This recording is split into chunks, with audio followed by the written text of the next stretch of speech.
안녕하십니까. 문화복지위원회 소속 의원 박판순입니다.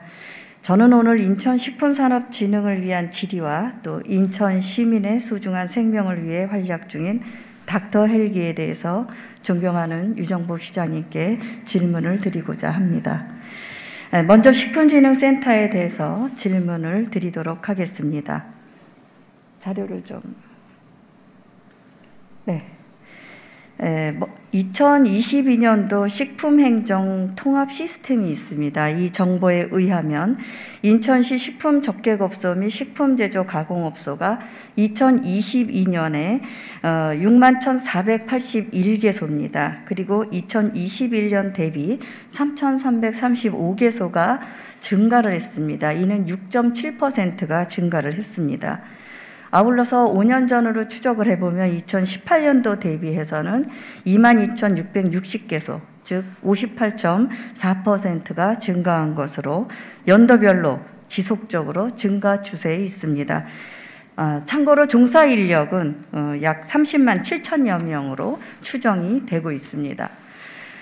또한 2021년도 식품의약안정처 통계 자료에 의한 식품업체 매출액을 좀 보도록 하겠습니다. 이 매출액은 특광역시 중에 인천이 3조 8,733억 3,400만 원으로 지금 현재는 인천시가 1위가 되겠습니다. 코로나에도 불구하고 현재 식품제조업체는 최선을 다하고 있는 실정입니다. 또한 그 식품제조업체는 식품의 원재료부터 생산부터 시작을 해서 최종 소비자가 섭취하기 전까지 단계별로 생물학적, 화학적, 물리적 유해 요소가 해당 식품에 혼입이 되거나 오염되는 것을 방지하기 위한 위생관리 시스템인 해썹 인증을 한국식품안전진흥원에서 받아야만이 유통이 가능합니다. 2021년도 인천에 해썹 인증 받은 식품업체 수는 특광역시 중에서 2위가 되겠습니다. 이렇듯 인천에는 많은 식품업체가 입점해 있습니다. 특히 서구 금곡동에 식품 전문 산업단지인 아이푸드파크가 조성 중에 있고 또 식품 관련 산업이 활발하게 성장을 하고 있고 인천 시민의 식품 안전에 대한 요구도도 증가를 하고 있는 것입니다. 그러나 그럼에도 불구하고 우리 인천에는 아직 식품의 안전관리를 위한 해썹 인증 교육기관이 없습니다. 또한 자가품질 검사 기관도 없습니다. 따라서 타시도의 검사기관에 이 제조업체들은 의뢰를 하는 등 많은 불편을 초래하고 있고 또 식품산업 종사자에 대한 전문교육 장소조차도 마련되어 있지 않은 실정입니다. 그러나 인천은 지리적으로 항만과 또 세계 인류의 인천공항이 위치한 우리 식품 수출의 산업이 도약할 수 있는 최적의 도시가 바로 인천입니다. 따라서 인천시가 글로벌 식품산업 트렌드에 맞춘 인천 산업의 육성 지원과 또 안전한 식품이 시민들에게 제공될 수 있도록 도와주는 식품산업진흥센터를 설립을 해서 식품산업의 육성을 위한 인프라 구축이 가장 필요할 때라고 생각됩니다. 이에 대해서 시장님의 의견을 여쭙고 싶습니다.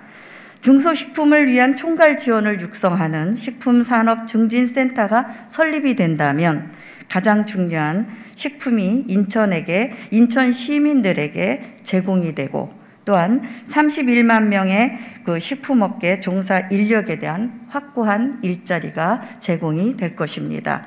아울러서 인천의 식품산업의 발전과 또 해외 경쟁을 통한 수출력의 증대, 해외 판로 개척이라든가 해썹관리, R&D 지원사업, 가공식품의 자가품질 검사소 유치와 식품업소 종사자에 대한 위생교육 등이 원활히 수행될 것입니다. 시장님의 식품산업증진센터 설치 계기로 식품업계에 희망을 주시기를 부탁드리겠습니다. 다음은 두 번째 질문 드리도록 하겠습니다. 응급의료 전용 헬기가 있습니다. 일명 닥터 헬기는 첨단 의료 장비를 갖춘 하늘의 응급실이라 합니다. 소방에서 운영하는 119 구급차와 다르게 교통정체의 방해를 받지 않고 또 환자를 이송할 수 있고, 특히 응급시에 의사를 비롯한 의료진이 같이 탑승을 합니다. 헬기 내 구비되어 있는 의료 장비와 약제를 활용을 해서 응급처치를 하면서 환자를 이송할 수 있다는 커다란 장점이 있습니다. 이에 우리 인천은 2011년부터 전국 최초입니다. 닥터 헬기를 운영해 왔고, 그동안에 매년 100회 이상 출동을 해서 외상 환자라든가 심뇌혈관계 질환자, 또 응급 상황에 놓인 특히 강화라든가 옹진, 도서 지역을 비롯한 교통불편 지역에 급박한 환자 생명 지킴이에 중추적인 역할을 하고 있습니다. 또한 윤석열 대통령께서도 전국에 7대에 불과한 닥터 헬기를 전국으로 확대하겠다는 공약도 하셨습니다. 그러나 응급환자 후송의 가장 효율적인 수단의 하나이긴 하지만 장비 특성상 소음이 수반이 되고, 이는 계류장과 인계점 주변의 주민의 불편이 이어지고 있는 것도 또한 사실입니다. 그러나 그동안 인천은 닥터 헬기 도입 이후에 7번의 계류장 이전을 반복해 왔습니다.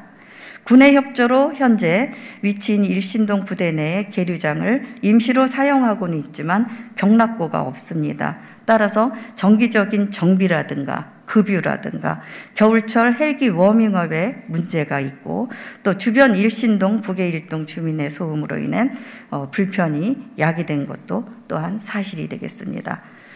그러나 닥터 헬기는 배치된 시도에서의 계류장 확보는 책무가 있는 것입니다. 이미 인천보다 늦게 닥터 헬기를 도입한 전남, 또 강원, 원주는 이미 계류장이 확보돼서 안정적으로 추진이 되고 있는 실정입니다. 인천의 닥터 헬기는 그동안 7번이나 이전을 해왔습니다. 이제는 안정적이고 영구적인 계류장 확보가 필요하다고 생각되는데 시장님의 의견을 듣고 싶습니다. 아울러 소음에 대한 시민 인식 개선을 위한 시의 적극적인 노력도 필요합니다. 비단 계류장뿐만 아니라 57개의 환자 인계점도 역시 마찬가지입니다. 앞으로 닥터 헬기 대시민 홍보 대책을 어떻게 하실 건지 또한 여쭙고 싶습니다. 응급환자의 골든타임은 너무도 중요하기 때문에 닥터 헬기의 프로펠러가 돌아가는 소리는 생명의 소리라는 말이 있습니다. 가끔 언론을 통해 알려지는 환자 이송 119 구급차가 도로를 주행을 할 때 주변 차량 전체가 움직여 길을 터줬다는 기사는 더 이상의 미담이 아닙니다. 이제는 당연한 것으로 여겨집니다. 닥터 헬기가 한번 운항됨으로써 한 사람의 생명이 구해질 수 있다. 이는 성숙한 시민 의식이 또한 필요한 것입니다. 성숙한 시민 인식의 변화는 소중한 생명을 구하겠다고 굳은 의지를 갖고 헬기에 오르는 의료진과 기장님께도 많은 힘이 될 것입니다. 닥터 헬기 운항 소리가 생명의 소중한 가치로 인식되기를 희망해 봅니다. 이상 질문을 마치도록 하겠습니다. 경청해 주셔서 감사합니다.